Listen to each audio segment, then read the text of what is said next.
భగవతి శరణం. శ్రీదేవి భాగవతం. రచన సుబ్రహ్మణ్యం పిళ్ళై గిరిధరన్ గారు. వ్యాఖ్యానము శ్రీమతి మిట్టాలక్ష్మి. కలియుగములో జరుగు విపరీతములు. నారాయణుడు నారద సరస్వతి ఒక కళతో భారతదేశం చేరుట వలన భారతి అని, బ్రహ్మ ప్రేమకు పాత్రురాలు అగును కనుక బ్రాహ్మి అని, వచనములకు అధిష్టాత్రి కనుక వాణి అని ఖ్యాతి వహించును. శ్రీహరికి సర్వస్వాన్ అను పేరు వచ్చును. గంగ తన కళతో భగీరథుని సత్ప్రయత్నముతో మొదట శంకరుని తలపై జటాజూటమును బంధించి భూమికి చేరును. లక్ష్మీదేవి ఒక కళతో ధర్మధ్వజుని ఇంట పుత్రికగా పుట్టి తులసి రూపమున వృక్షముగా సంతోషముతో పొడిముపై కీర్తి పొందును. కలియుగమున 5000 సంవత్సరముల వరకు భారతదేశమున ఈ దేవీమణులు నివసించిరి. తదుపరి నదీ రూపములను పరిత్యజించి వైకుంఠమునకు వెళ్ళిపోయిరి. కాశీ బృందావన తీర్థములు ఇక్కడే నిలిచిపోవును. భగవంతుడైన పురుషోత్తముడు, శివుడు, శక్తి ఇవన్నీ 10,000 సంవత్సరముల తర్వాత భారతదేశమును వదిలి తమ తమ స్థానములకు వెళ్ళిపోయెదరు.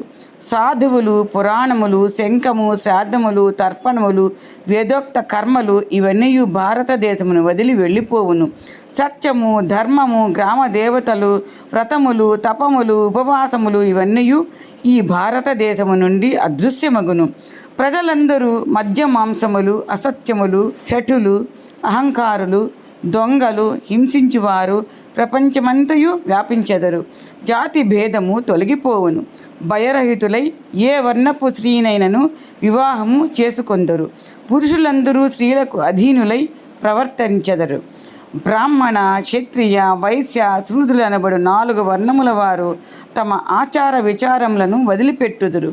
యజ్ఞోపవీతాది సంస్కారములు ఆగిపోవును. భూమి మీద ధాన్యము మొలవదు. వృక్షములు ఫలహీనములగును. ఆవులకు పాలనిచ్చు శక్తి ఉండదు. 1,00,000 మందిలో ఒక్కడు కూడా పుణ్యము చేసుకున్నవాడు కనిపించడు. నదీ తీరములందు, చెరువుగట్టులందే ధాన్యము పండును. వర్షములు పడవు. కలియుగమున మానవులు అశ్లీలముగా భాషించుట, ధూర్తులు, శఠులు, అసత్యవాదులు, నాస్తికత్వం కలవారు, అల్పాయుష్కులు, రోగగ్రస్తులు, 16 సంవత్సరములకే వృద్ధాప్యము, 8 సంవత్సరములకే స్త్రీలు గర్భవతులు విరివిగా సంభవించును. వ్యభిచారిణులు, కులటలు, మ్లేచ్చులు నిండిపోవుదురు. విష్ణుయసుడను పేరుగల బ్రాహ్మణుని ఇంట అతనికి పుత్రుడుగా కల్కి ప్రకటితుడగును. నారాయణుని అంశతో ఎత్తైన గుర్రమునెక్కి 3 రాత్రులలోనే పృథ్వీ అంతా మ్లేచ్చులు లేకుండా చేయును. 6 రాత్రులు పగలు ఎడతెరిపి లేని వర్షం కురిసి ప్రాణులన్నీ నశించును. ప్రకృతి సర్వనాశనమగును.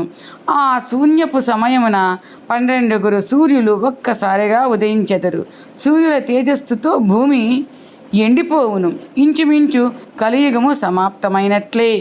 చాలా కాలం తర్వాత తపములు సత్వ సంపన్నులకు ధర్మములు సంపూర్ణ రూపములలో ప్రకటితములగును. స్త్రీలు పవిత్రులై ధర్మాత్ములగుదురు.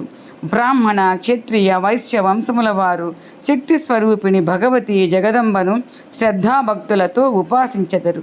శృతి, స్మృతి, పురాణముల సంపూర్ణ జ్ఞానముండును. దీనినే సత్యయుగము అందరు. ధర్మము సంపూర్ణ రూపముతో సత్యయుగమునందు 3 పాదములతో, త్రేతాయుగము 2 పాదములతో, ద్వాపరయుగము 1 పాదముతో కలియుగము సంచరించును. కలి ప్రవేశించగానే పాద విహీనమగును. కాల పరిమాణము దినములు, తిథులు, 12 నెలలు, ఋతువులు, శుక్ల కృష్ణ పక్షములు, ఉత్తర దక్షిణాయనములు, పగలు 4 జాములు, రాత్రి 4 జాములు, 30 దినములు, 1 నెల, సంవత్సరము, సంవత్సర కాలాన్ని దేవతలకు అది పగలుగా రాత్రిగా అగును. ఈ విధంగా యుగములు 4, 71 దివ్య యుగములు మన్వంతరము. ఒక్క మన్వంతరమున ఒక్కొక్క ఇంద్రుడు 20 మన్వంతరములు. బ్రహ్మకది 1 దినము, 1 రాత్రి అగును. బ్రహ్మకు 108 సంవత్సరములు గడిచినచో ఆయన ఆయువు పూర్తి అగును. ప్రాకృతలయమని వచించెదరు. ఆ సమయమున సమస్త బ్రహ్మాండము జలమునందు విలీనమగును. బ్రహ్మయందే ప్రకృతియును విలీనమగును. ప్రకృతి పురుషుడు ఒకటగదురు. ఇదే ప్రాకృత ప్రళయము. బ్రహ్మ ఆయువు సమాప్తమగును. ఆ సమయమంతయు జగదంబకు ఒక్క నిమిషమగును. దేవి ఒక్క నిమిష కాలముననే అనేక బ్రహ్మాండములు సృష్టి ప్రళయములు జరుగుతూనేయుండును. ఇన్ని బ్రహ్మాండములకు ఒకే ఈశ్వరుడు కలడు. సత్ చిత్ ఆనందమయము. బ్రహ్మ దేవతలు పరమాత్మ అంశలే. ఆ పరమాత్మనే పరాశక్తి అని పిలిచెదరు. అర్ధనారీశ్వర శ్రీకృష్ణ రూపమున విలసిల్లనది. శివుడు మృత్యుంజయుడని, గొప్ప తపస్వి అని, సంహార కార్యమునందు సఫలుడగనని నమ్మకము. ప్రకృతిని సర్వశక్తి స్వరూపిణి, మహామాయ, సర్వేశ్వరి అని పలుకుదురు. ఆమెను తెలుసుకుని భక్తితో తపస్సు చేసి సేవించుట వలననే దేవమాత సావిత్రి వేదములకు అధిష్టాన దేవత అయ్యెను. సరస్వతి సమస్త విద్యలకు అధిష్టాత్రిదేవి అయ్యెను. తపమునరించియే లక్ష్మీదేవి సర్వత్రా పూజ్యురాలయ్యెను. శ్రీరాధ శ్రీకృష్ణుని వామభాగం నందు ఉండును. శ్రీరాధ శ్రీకృష్ణుని పత్ని అయి ఆ స్వామి వక్షస్థలమున నివసించు సౌభాగ్యమును పొందినది. శతశృంగ పర్వతమునకు వెళ్ళి అచట తపమునరించినది. శ్రీకృష్ణుడు చంద్రకళతో శోభిల్లు రాధను తన హృదయమునకు హత్తుకొనెను. భగవతి దుర్గా హిమాలయమునందు తపమునరించెను. అందరికీ ఆరాధ్యురాలయ్యెను. సరస్వతీదేవి గంధమాదన పర్వతమున తపస్సు చేసెను. సర్వవంజ కాగలిగెను. లక్ష్మి పుష్కర క్షేత్రమందు తపమాచరించెను. సకల సంపదలను ప్రసాదించి యోగ్యతను పొందెను. సావిత్రి మలయగిరి మీద తపమునరించెను. ప్రజలు ఆమెను పూజింతురు. భూమి. నారదుడు భూమి ఆవిర్భావ చరిత్ర తెలుపుమని కోరగా జగదంబయే అఖిల జగత్తును సృజించును. ప్రళయ సమయమున సకల ప్రాణులు ఆమెలోనే విలీనమగును. ఈ పృథ్వీ మధుకైటబుల మేధస్సుతో ఆవిర్భవించిందని కొందరు చెప్పుదురు. సూర్యుని తేజస్సుతో మేధస్సు ఎండిపోయెను. అప్పుడు మేధిని అని పిలవసాగిరి. మహావిరాట్ పురుషుని రోమకూపముల నుండి ఈ పృథివి బయటకు వచ్చినది. 7 సముద్రములతో చుట్టుకొని ఉన్నది. హిమాలయములు, సుమేరు పర్వతములు, సూర్యచంద్రాదులు, గ్రహములు సుశోభితము చేయుచుండును. ఇందు భారతదేశమున గల పుణ్యక్షేత్రములు విలసిల్లుచున్నవి.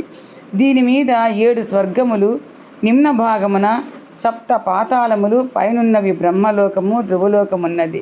ప్రాకృత ప్రళయ సమయమున బ్రహ్మ కూడా వెళ్ళిపోవును.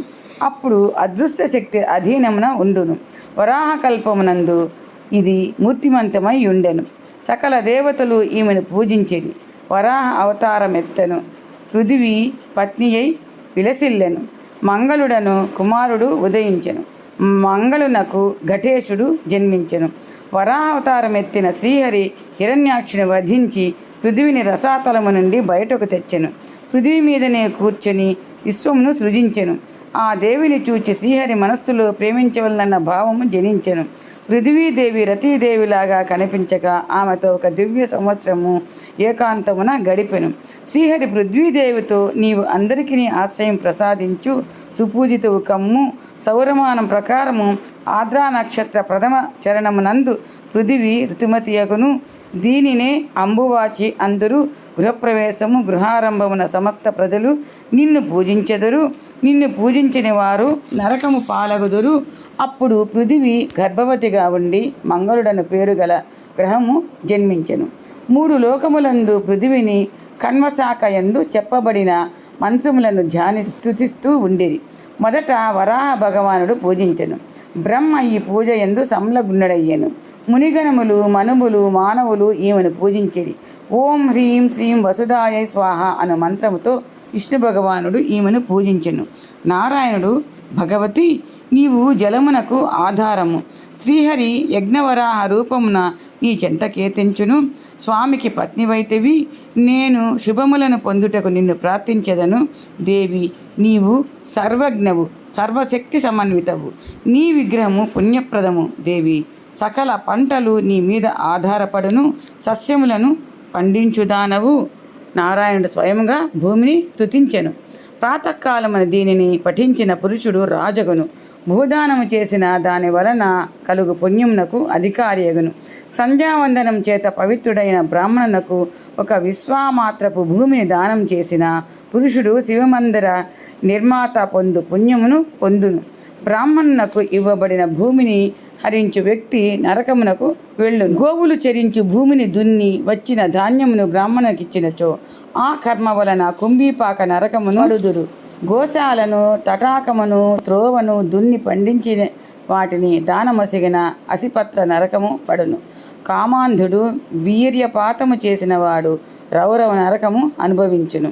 శివలింగము, దేవతా విగ్రహములు, తులసీ దళము, జపమాల, కర్పూరము, గోరోచనము, రుద్రాక్షమాల, కుశలు, పుస్తకములు, యజ్ఞోపవీతములు భూమిపై నుంచిన నరకమున పడెదరు. భూమి కాశ్యపి, విశ్వంభర, అనంత, పృథ్వీ అని పిలువబడును. ఈ భాగమునందు ప్రస్తావించబడిన సరస్వతి పూజా విధానము యజ్ఞవల్క సరస్వతి స్తుతి, లక్ష్మీ సరస్వతి గంగా శాపములు, భక్తుల గొప్పదనము, గంగ పవిత్రత, తులసి కథ ఆయా సందర్భములను బట్టి మన దేవి భాగవతం ఛానల్లో ప్రస్తావించబడడం జరిగినది. ఓం శ్రీ మాత్రే నమః. ప్లీజ్ లైక్ చేయండి, సబ్స్క్రైబ్ చేయండి, షేర్ చేయండి.